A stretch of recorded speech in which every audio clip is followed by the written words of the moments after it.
Pemirsa, organisasi PBB bidang pendidikan, ilmu pengetahuan dan kebudayaan UNESCO telah resmi mengakui sistem pengairan pertanian di Bali atau Subak sebagai warisan budaya dunia.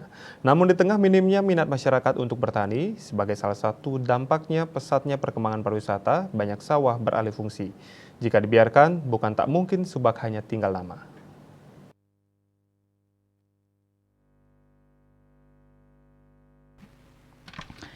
Pariwisata Bali sudah bangkit. Itu terbukti dengan banyaknya wisatawan datang ke Bali.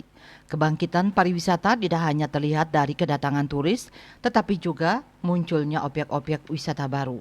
Bahkan objek wisata baru ini hingga ke pelosok-pelosok desa. Nah, hal inilah yang menjadi sorotan. Komponen masyarakat Bali mengeluhkan banyaknya menjamur villa bahkan hingga ke desa-desa.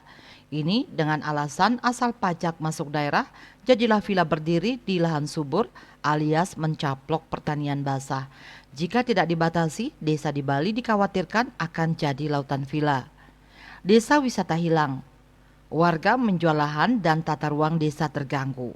Untuk itu, pemerintah harus memberikan perhatian agar lahan di Bali tak habis menjadi bangunan. Dari kondisi ini, sejumlah netizen juga memberikan komentarnya di akun Facebook @balipost. Di antaranya, demi pariwisata katanya, sawah akan langka, beras mahal, dan lain-lain. Kemudian ada pula yang menyebutkan beberapa di antara mereka lebih suka jual sawah lalu beli mobil dan jadi driver turis. Beberapa tidak mau jadi petani karena kepanasan. Kalau naik mobil, dingin ber-AC. Sedangkan netizen lainnya mengatakan petani dan pertanian hanya indah saat masa kampanye. Setelah itu tidak ada yang peduli. Subak hanya tinggal nama bahkan sudah dimuseumkan. Bali Post melaporkan.